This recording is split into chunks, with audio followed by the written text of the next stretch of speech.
आजच्या भागामध्ये आपण लिव्हरमध्ये कुठले-कुठले आजार होतात, ह्या आजारांचं रोगनिदान आपण कुठल्या पद्धतीने करतो आणि त्याच्यासाठी आपल्याला उपचाराचे काय-काय पर्याय अवेलेबल असतात, याच्यावर सविस्तर चर्चा करणार आहोत. आपल्याला डायबिटीज चांगला माहिती आहे, आपल्याला हार्टचे प्रॉब्लेम्स चांगले माहिती आहेत, आपल्याला ब्लड प्रेशर चांगलं माहिती आहे.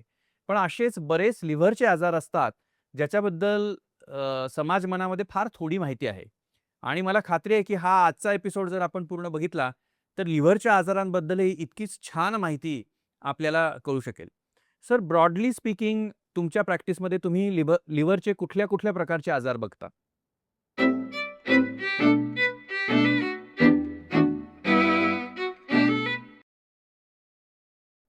सो लिव्हर आजार 2 मध्ये डिव्हाईड करतो मी. एक एसिम्प्टोमॅटिक आजार, ते इन्सिडेंटली फाउंड म्हणतो, की काही कारणास्तव हेल्थ चेकमध्ये गेला किंवा सर्जरीसाठी गेला आणि तुम्हाला लिव्हर आजार सापडला आणि पेशंट माझ्याकडे आले. That is one. आणि ॲक्चुअली लिव्हर आजारी आहे आणि त्याचे सिम्प्टम्स आहेत. हा दुसरा प्रकार झाला.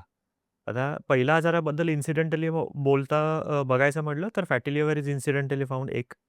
Hepatitis B is commonest, that is virus which is there. आणि तिसऱ्या लिव्हरच्या गाठी. खूपदा लिव्हरच्या गाठी ही इन्सिडेंटली फाउंड येतात. आणि तिसरं सिरोसिस. इव्हन सिरोसिस ही इन्सिडेंटली फाउंड येतो. म्हणजे पेशंटला सिम्प्टम नसताना पण सिरोसिस असू शकतो. हे महत्त्वाचं आहे. त्यामुळे सडनली हे काही कारणास्तव हेल्थ चेकमध्ये किंवा कुठल्याही टेस्टमध्ये सामोरे येतात.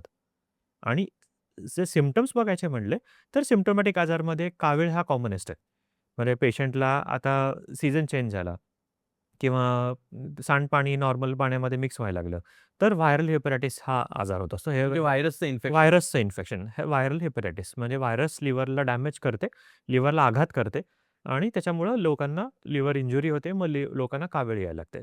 कॉमनच आत्ताच्या सीझन्समध्ये लास्ट 2-3 वर्षांमध्ये आम्हाला जे पाहायला मिळतं, हा हेपॅटायटिस ए हा आजार आहे. हा ए या हेपॅटायटिसमुळं झालेली कावीळ. सो ह्याच्यामध्ये काय होतं, की हा व्हायरस हेपॅटायटिस ए आणि ई या पाण्याच्या काविळी आहेत. त्या सांडपाणी पोटामध्ये गेल्याने इन्फेक्टेड व्हायरस पोटामध्ये गेल्याने शरीर पोटामधून आणि इंटेस्टाइनमधून लिव्हरमध्ये उतरतात, लिव्हरच्या पेशीमध्ये उतरतात आणि लिव्हरला इन्फेक्शन. डॅमेज करतात, इन्फेक्शन करतात आणि मग अशा लोकांना लिव्हरला सूज चढते. मग हे सूज सिंपल हेपॅटायटिसपासून जीवघेण्या लिव्हर फेल्युअरपर्यंत जाऊन लिव्हर ट्रान्सप्लांटपर्यंत पर्यंत पण पोहोचू शकते. हेपॅटायटिस ई ही कावीळ प्रेग्नन्सीमध्ये खूप धोकादायक. हेपॅटायटिस ईमुळे लिव्हर फेल्युअरपर्यंत प्रेग्नन्सीमध्ये आजार होऊ शकतो. आणि आजकालचा हेपॅटायटिस एचा आजार तर खूपच त्रासदायक आहे. कारण आधी हेपॅटायटिस ए एवढा आपल्याला त्रास देत नव्हता. लास्ट 3-5 वर्षाच्या आधीची मी गोष्ट सांगतोय. पण हा 3-5 वर्षांमध्ये आय थिंक व्हायरसचं म्युटेशन झालंय आणि त्यामुळे हेपॅटायटिस ए लवकर बरा होत नाहीये, स्पेशली यंग ॲडल्ट्समध्ये.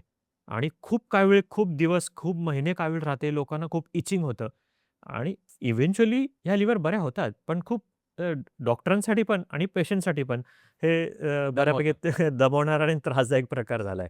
मी लहान असताना पाणीपुरी खाल्ली होती आणि पाणीपुरीतनं मला हेपॅटायटिस ए झाला अरे होता आणि त्याने माझ्या तिसरीची 3 महिने वाया गेले. कारण 3 महिने मी घरी झोपून होतो आणि मला माझी कावीळ बरी झाली नव्हती. बरोबर.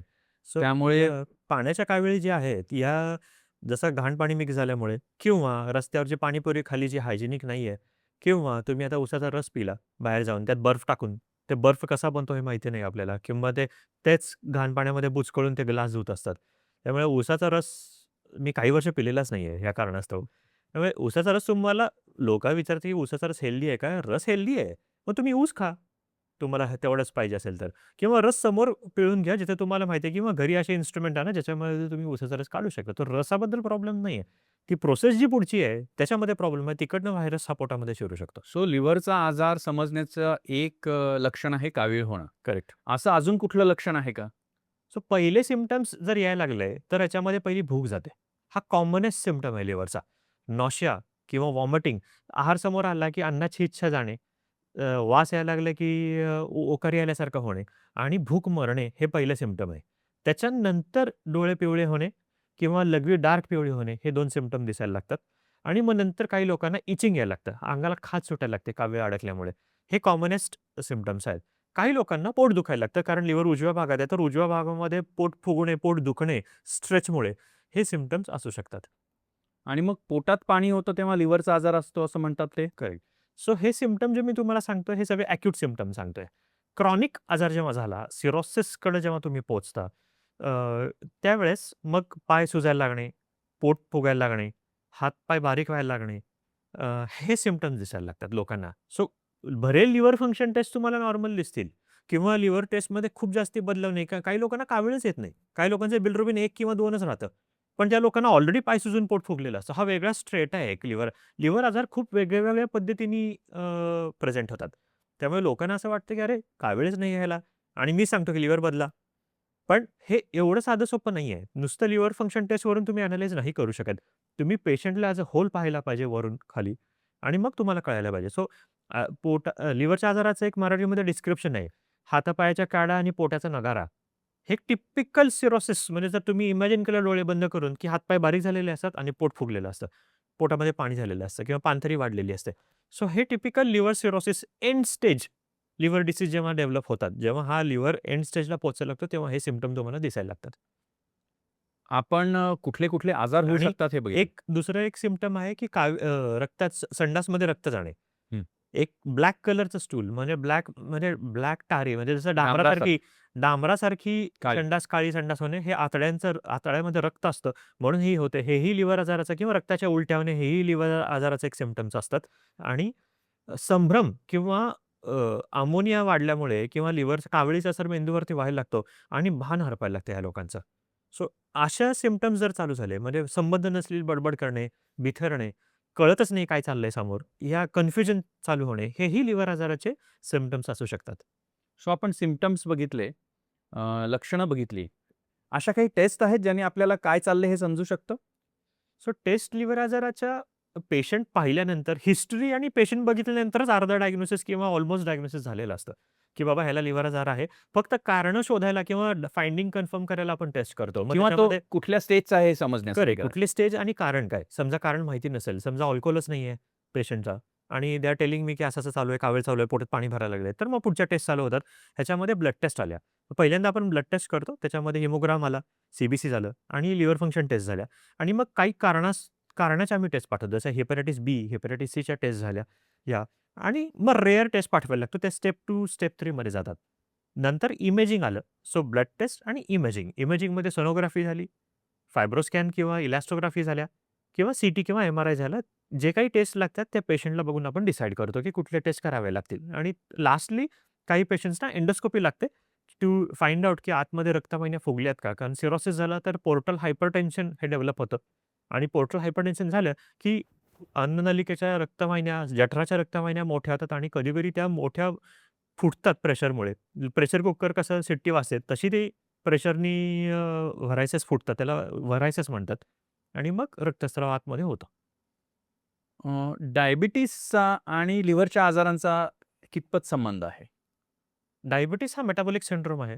डायबिटीसमुळं बऱ्याचदा लिव्हरची क्वालिटी पुअर राहते या लोकांची, कारण त्या लिव्हर फॅटी असतात आणि म्हणून ह्या लोकांचं रूपांतर फॅटी लिव्हरचं रूपांतर लिव्हर सिरोसिसमध्ये होऊ शकतं, स्पेशली डायबिटिक्समध्ये.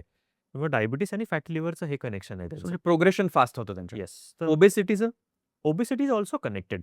सो डायबिटीस आणि ओबेसिटी जर असेल तर अजून डेडली कॉम्बिनेशन आहे. त्यामुळे ओबीस डायबिटिक्समध्ये या लोकांना फॅटी लिव्हरचं रूपांतर लिव्हर सिरोसिस होण्यामध्ये जास्ती प्रवृत्त होऊ शकतं आणि ह्या लोकांना लिव्हर कॅन्सर पण होतात.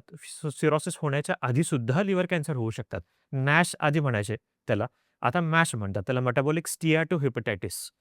ह्या लोकांमध्ये इन्फ्लमेशन स्कारिंगमुळे प्रोग्रेशन जास्ती पुढे सरकतं. फास्ट. लिव्हर फंक्शन टेस्टवर आपण थोडक्यात आधी चर्चा केली होती. त्या लिव्हर फंक्शन टेस्ट नेमक्या काय असतात? कशा केल्या जातात? ह्याच्याविषयी थोडंसं सविस्तर सांगू शकाल? सो लिव्हर फंक्शन टेस्ट ह्या ब्लड टेस्ट आहेत. सो ह्याच्यामध्ये 10-11 पॅरामीटर्स असतात. त्याच्यामध्ये बिलिरुबिन आलं, एस-जी-ओ-टी, एस-जी-पी-टी म्हणजे ट्रान्स अमायनायझेस म्हणतो आम्ही त्याला आणि अल्कलाईन फॉस्फेटेज, गामा-जी-टी हे एन्झाईम्स बघितले जातात आणि मग सिंथेटिक फंक्शन बघायला सीरम प्रोटीन्स पाहतो आपण आणि पी-टी-आय-एन-आर, प्रोथ्रोम्बिन टाईम आणि इंटरनॅशनल नॉर्मलाइज रेशो किंवा आय-एन-आर या टेस्ट केल्या जातात. ह्या सगळ्या रक्ताच्या टेस्ट आहेत. त्या सिंपल ब्लड टेस्ट आहेत. ॲक्चुअली ह्या टेस्ट सगळ्यांच्या हेल्थ चेकमध्ये होत असतात. त्यामुळे प्रत्येकजण हेल्थ चेक झालं तरी डायरेक्टली रिपोर्ट डॉक्टरांकडे जाण्याच्या आधी तुम्ही स्वतः रिपोर्ट पहा. त्याच्यामध्ये जिथे-जिथे तुम्हाला आजकाल सगळ्या जसं ज्युपिटरमध्ये आपण लॅब्स पाहतो, त्याच्यामध्ये प्रत्येक लॅबमध्ये हायलाइट झालेले असतात ॲबनॉर्मल टेस्ट. सो ह्याचा तुम्ही एनालिसिस म्हणजे थोडासा अभ्यास करून तुम्ही डॉक्टरांकडे जाऊ शकता. म्हणजे ChatGPTमध्ये घालण्याच्या आधी तुम्ही डॉक्टरांना विचारू शकता. ज्याचे उत्तर तुम्हाला जरा करेक्ट मिळतील. जास्त रादर चांगली मिळते. जास्ती म्हणजे हॅल्युसिनेट नाही करत डॉक्टर. सो इतक्या सगळ्या चर्चेतनं मला असं जाणवतंय, की लिव्हर सिरोसिस हा लिव्हरचं काम संपत आल्याचं एक इंडिकेशन आहे. सुदैवाने आजच्या काळामध्ये लिव्हर सिरोसिस जर पेशंटला झालं, तर it is not end of road. आयुष्य तिथे संपत नाही. तर पुन्हा नवीन आयुष्य सुरू होऊ शकतं आणि तुमच्यासाठी ते रोजचं काम आहे. तुम्ही लिव्हर ट्रान्सप्लांटमधले एक्सपर्ट आहात आणि तुम्ही रोज अनेक पेशंट्सचं लिव्हर ट्रान्सप्लांट करता आहात. तर लिव्हर ट्रान्सप्लांट म्हणजे काय असतं? एखाद्या पेशंटला नवीन लिव्हर मिळतं म्हणजे काय असतं? ह्याविषयी मला तुमच्याकडून सविस्तर जाणून घ्यायचं आहे आणि ह्याविषयी आपण सविस्तर चर्चा पुढच्या भागात करूया. येस.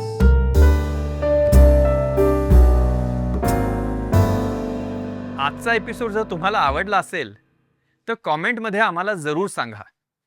हा विषय तुम्हाला महत्त्वाचा वाटत असेल, तर घरच्यांना हे व्हिडिओ जरूर शेअर करा. आणि हो, असेच आरोग्यपूर्ण विषयी चर्चा ऐकण्यासाठी या चॅनलला जरूर सबस्क्राईब करा.